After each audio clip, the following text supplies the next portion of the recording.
शुक्रिया आपका तमाम जानकारियां साझा करने के लिए। तो महाराष्ट्र में महायुति सरकार ने मराठी और अंग्रेजी माध्यम के स्कूलों में हिंदी भाषा को क्लास 1 से 5 तक के लिए अनिवार्य कर दिया है। इसे लेकर महाराष्ट्र नवनिर्माण सेना प्रमुख राज ठाकरे ने कड़ी प्रतिक्रिया दी है। ठाकरे ने कहा कि महाराष्ट्र में पहली क्लास से हिंदी भाषा पढ़ाने की अनिवार्यता को हम नहीं चलने देंगे। स्कूल पाठ्यक्रम में जो हिंदी की किताबें हैं उन्हें दुकानों में बिकने नहीं दिया जाएगा। स्कूलों में भी ये किताब छात्रों से वितरित नहीं करने दी जाएगी।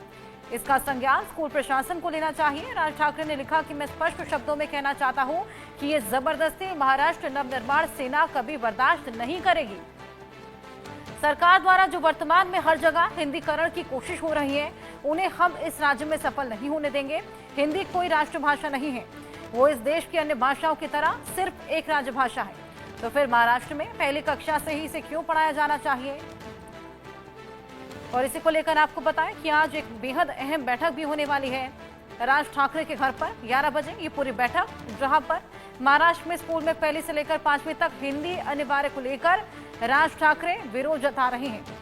कई लोगों ने इसे सियासी स्टंट भी करार दिया है और कई लोगों ने ये कहा कि ऑप्शनल इस सब्जेक्ट को रखना चाहिए। महाराष्ट्र सरकार ने महाराष्ट्र में पहली से लेकर 5वीं तक हिंदी को तीसरी भाषा अनिवार्य किया है, यानी कि इससे पहले ये ऑप्शनल में रहा और अब जो है ये जरूरी करार दिया गया है। हिंदी को इस जरूरी करार दिए जाने के बाद महाराष्ट्र नवनिर्माण सेना के अध्यक्ष राज ठाकरे ने जो है इसका विरोध जताया है। राज ठाकरे ने विरोध इसलिए भी जताया है कि वो पिछले कई हफ्तों से, महीनों से, सालों से हिंदी भाषियों को जो है निशाना बनाते चले आ रहे हैं। हिंदी को जो है अनिवार्य करार दिया गया है, इसको लेकर हम मुंबई के लोगों से जानेंगे कि उनकी राय क्या है। क्या कहना चाहेंगे आप? पहली से लेकर 5वीं तक जो है कंपलसरी किया गया है हिंदी। देखिए, हिंदी हमारी राष्ट्रभाषा है। पूरे हिंदुस्तान में लोग हिंदी समझते हैं, बोलते भी हैं, लेकिन कुछ साउथ का हिस्सा है वहाँ हिंदी समझते नहीं है।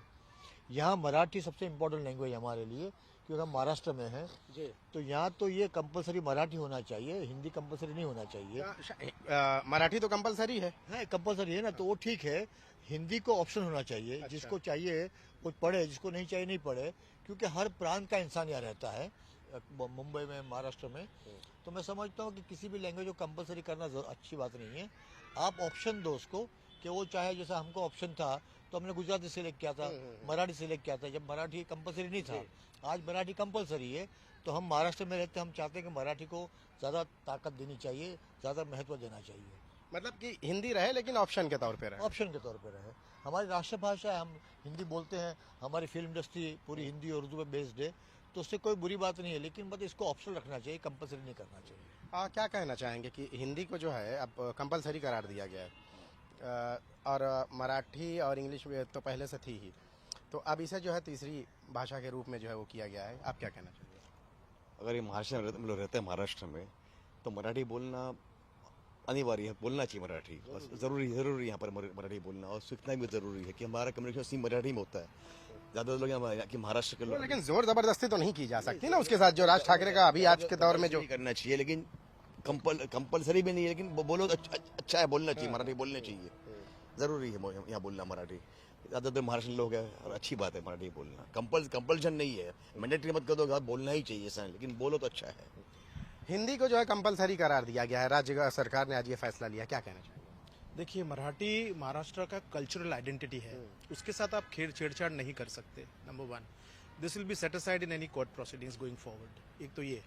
दूसरा, हिंदी बहुत अच्छी भाषा है, मधुर भाषा है, हम सब बोलते हैं, और अभी का ये इंटरव्यू भी हम हिंदी में ही कर रहे हैं, तो उसमें कोई आपत्ति नहीं है। पर कोई भी चीज को आप कंपलसरी ना करें। अगर एक इंसान मराठी में पढ़ना चाहता है, और बचपन में जब बच्चे छोटे होते हैं तो उनको वो लैंग्वेज में पढ़ाना चाहिए जो उनकी समझ में, या जो जिसको इजिली कैप्चर कर सके, ताकि वो आगे जाके उस प्रांत के लोगों से ज्यादा जुड़ेगा। अब महाराष्ट्र के अंदर 95 से 99% लोग तो मराठी में बात करते हो, तो आप उनको क्यों एलिनेट करना चाह रहे हो? This is a political stunt. सीधी बात है, Hindi should not be made compulsory the way it is done now by force. Marathi में रहने दीजिएगा, मराठी में बच्चे सीखेंगे और अच्छा आगे बढ़ेंगे। हमारी पूरी प्रशासन की भाषा मराठी है, जितने भी गवर्नमेंट के डॉक्यूमेंट। मराठी तो कंपलसरी है ना, मराठी और हिंदी जी, मराठी और इंग्लिश। अब हिंदी को भी कंपलसरी किया गया है। नॉट नेसेसरी मेरे ख्याल से। जरूर- अगर किसी को गैर जरूरी हो गया ऐसा। किसी को पसंद है तो वो ले कर सकते आप क्या कहना चाहेंगे कि हिंदी को जो है कंपलसरी किया गया है, क्या कहना चाहेंगे? लेकिन हिंदी को क्यों कंपलसरी किया गया है? जब उसको पढ़ के कोई गवर्नमेंट डिपार्टमेंट में महाराष्ट्र में यूज नहीं होने वाली है, कभी हमको इस्तेमाल नहीं करने वाले, वो जबरदस्ती क्यों थोपा जा रहा है? ये करना है तो कल सारी लैंग्वेज इसको कर दो कंपलसरी, पूरी जितनी नोट्स पे जितनी लैंग्वेज लिखी है सब कर दो। बच्चों के ऊपर जबरदस्ती माँ बाप पे ट्यूशन फीस और तुम डालोगे, एक सब्जेक्ट और पढ़ाओ बच्चों को, जस्ट अपना ईगो सेटिस्फाई करने के लिए। तो मतलब क्या ये क्या पॉलिटिकल